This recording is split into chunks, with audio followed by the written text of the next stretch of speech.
Durante décadas, Lotus había sido sinónimo de innovación, triunfos, pero a mediados de los 90 el equipo estaba viviendo el peor de sus momentos. Su equipo de Fórmula 1 se apagó.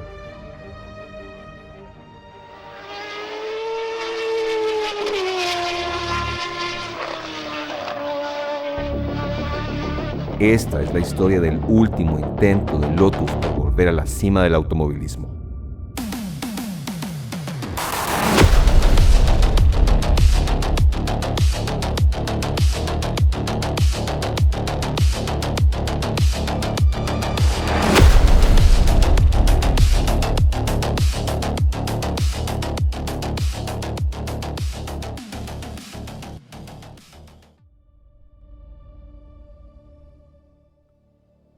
Team Lotus fue fundada por el legendario ingeniero Colin Chapman en 1952.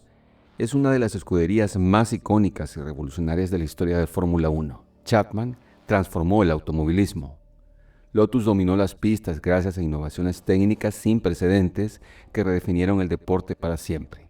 Entre sus aportes más brillantes destacan la introducción del chasis monocasco de aluminio en el Lotus 25, el motor como parte estructural del coche en el Lotus 49, los alerones aerodinámicos y el efecto suelo en el Lotus 78 y 79, que literalmente pegaban los coches al asfalto mediante canales Venturi. El palmarés de la escudería británica es colosal, consolidándose como una potencia absoluta entre las décadas de los 60 y 70, con un total de 7 campeonatos de constructores y 6 de pilotos. A lo largo de este viaje de gloria y velocidad, Lotus sirvió de trampolín y hogar para algunas de las mentes y manos más brillantes del automovilismo. Leyendas de la talla como Jim Clark, Graham Hill y Joachim Rindt alcanzaron la gloria máxima con el equipo, asimismo Mario Andretti, que se coronó campeón del 78. La muerte repentina de su fundador, Colin Chapman, el 16 de diciembre del 82, debido a un ataque cardíaco, provocó el colapso gradual y la pérdida de rumbo del Team Lotus. Chapman no solo era el dueño, sino el director técnico, el estratega principal y el imán que atraía a los mejores patrocinadores e ingenieros de la Fórmula 1. Sin el liderazgo de Chapman, ingenieros claves y diseñadores estrella comenzaron a migrar hacia rivales directos como McLaren y Williams. En algún momento, la llegada de Ayrton Senna en el 85 inyectó un aire de competitividad y victorias temporales llegaron, gracias al talento puro de Senna. El auto, sin embargo, ya no era un punto de referencia tecnológico. Tras la salida de Senna en el 87, el declive se aceleró. Los primeros años de la década de los 90 fueron particularmente difíciles para el grupo Lotus. Este quebró en 1994 y Lotus se quedó sin ningún programa de automovilismo y la producción se concentró exclusivamente en el Sprint. Tras haber competido con este modelo en las categorías GT2 y GT3, Lotus comenzó a desarrollar una nueva versión del coche para competir en la GT1. En 1995 se formó Lotus GT1 Engineering.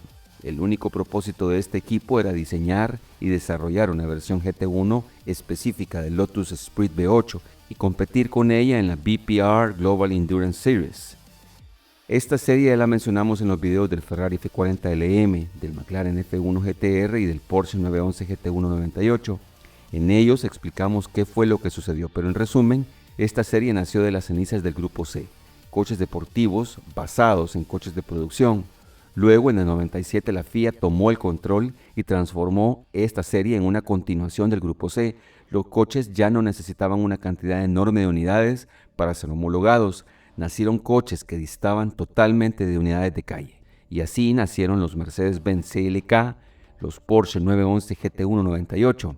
Este programa GT1 fue la respuesta de Lotus para esta etapa, primeramente con el Lotus Sprint GT1 y luego con el Lotus Elise GT1. Los coches Lotus Sprint GT1 con nombre clave 114, como ya dijimos, fueron inscritos en la BPR. Los condujo Jan Lammert, Perry McCarthy, Mike Hessemans y Alex Portman. Estos autos oficiales eran rápidos y competitivos en la GT1 inicialmente y normalmente tenían un buen rendimiento en la clasificación. Lamentablemente los autos no lograron causar un gran impacto en el campeonato, pues tenían problemas persistentes de fiabilidad, que a menudo provocaban su retiro de las carreras. El Lotus Esprit GT1 utilizaba el motor V8 biturbo tipo 918 de 3.5 litros que utilizaba el Lotus Esprit V8 de calle. El motor fue modificado exhaustivamente con la adición de un turbocompresor Garrett T4, un cigüeñal plano y pistones de aluminio forjado, una inyección de combustible multipunto y un intercooler aire-aire. Todas estas modificaciones elevaron la potencia a 550 caballos de fuerza a unas 5.400 revoluciones por minuto, 535 libras-pie de torque.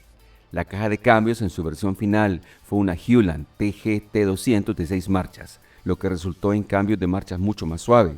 El coche podía acelerar de 0 a 60 millas por hora en 3.8 segundos y tenía una velocidad máxima superior a los 306 kilómetros por hora. Los frenos eran de disco, cerámicos, marca AP, con pinzas de 6 pistones tanto adelante como atrás, y se utilizaron amortiguadores Penske de triple ajuste presurizados con gas en las 4 ruedas. El problema del Esprit era su chasis, de acero. Ya resultaba demasiado anticuado y pesado, eran unos 900 kilos, frente a los nuevos monocascos de fibra de carbono puros de sus rivales. Además, la aerodinámica de su carrocería cuadrada de los años 70 y 80 ya había alcanzado su límite de eficiencia en circuitos de alta velocidad. Lotus estaba ante una situación complicada, menos presupuesto que McLaren, menos que Porsche, menos recursos. Era sumamente difícil competir sin un presupuesto adecuado. Sin embargo, en el 96, para la cuarta ronda en las 4 horas de Silverstone, Lotus Racing había logrado solucionar la fiabilidad y el Esprit V8 GT1 de 3.5 litros consiguió un merecido segundo puesto en las manos de Jan Lammers y Perry McCarthy, superando a varios McLaren F1 GTR y a varios Ferrari F40 LM. Sin embargo, la verdad era una: Lotus estaba consciente que debía hacer un cambio. Su Esprit se veía incapaz de lidiar con la parrilla actual y peor aún, lidiar con los coches que ingresarían en el 97 en la FIA GT Series. Fue así que para finales del 96 Lotus Racing ya estaba trabajando en su siguiente proyecto GT, el Elise GT1 turboalimentado. El Lotus Tipo 115, el Elise GT1, fue desarrollado en 1996 para carreras deportivas, utilizando un diseño basado en el chasis Lotus Elise de producción y una carrocería de fibra de carbono. Fueron fabricados 7 chasis de carrera. La idea era trasladar el motor V8, el tipo 918 3.5 litros biturbo del Esprit, al nuevo Elise. De hecho, la única versión de calle homologada y algunos de los autos de equipos privados llegaron a usarlo, pero durante las pruebas se dieron cuenta en fábrica que el motor era demasiado frágil y poco fiable, bajo el estrés continuo de competición de resistencia. Al necesitar un plan de contingencia rápido y bajo presupuesto, los ingenieros miraron hacia un rincón de su propia fábrica.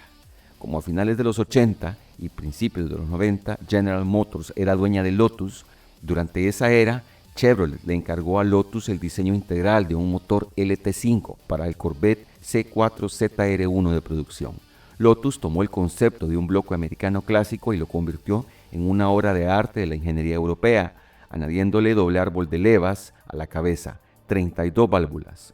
Lotus conocía este motor a la perfección. Tomaron el bloque LT5 y lo modificaron radicalmente. Aumentaron la cilindrada de 5.7 a 6 litros. También instalaron un sistema de cárter seco y un cigüeñal plano. El Lotus Elise GT1 utilizó 2 cajas de velocidades completamente distintas según se tratara de la versión pura de carreras o la de calle.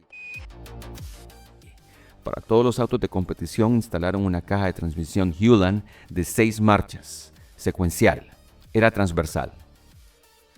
La temporada 97 del Lotus GT1 estuvo marcada por una baja fiabilidad mecánica y una dura derrota frente a rivales hiperdesarrollados como los Mercedes-Benz CLK GTR o el McLaren F1 GTR Longtail. A pesar de su avanzado chasis de aluminio, el auto sufrió constantes abandonos debido a fallas de motor y transmisión.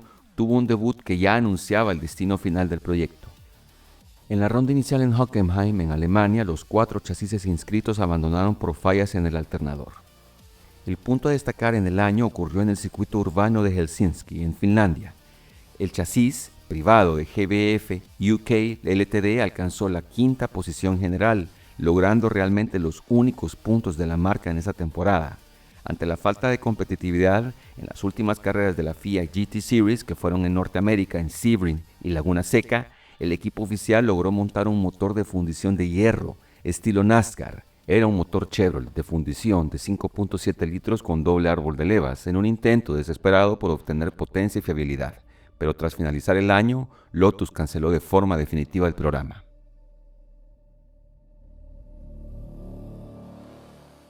Luego de esto, las cenizas de Lotus tuvieron 2 intentos más. Un equipo privado compró un chasis y creó el Bitter GT1 para 1998. Intentaron meter un gigantesco motor V10 del Viper de 8 litros dentro del coche, pero decidieron mantener la misma caja Hewland que mencionamos hace un momento. El resultado, bueno, el torque masivo del motor del Viper destruyó por completo la caja Hewland y tuvieron que sustituirla por una Gemini.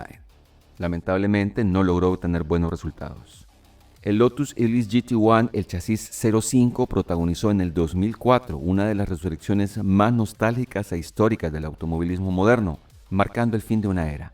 7 años después de haber sido retirado de las pistas, el equipo británico Team Elite rescató este chasis del olvido. Su ambicioso y casi utópico plan consistía en modificar este viejo turismo de 1997 y equiparlo con un motor V8 de 5.7 litros de origen Chevrolet, y lo homologaron bajo normativas modernas de un prototipo de cabina cerrada en la LMP1, teniendo como gran objetivo las 12 horas de Sebring del 2004.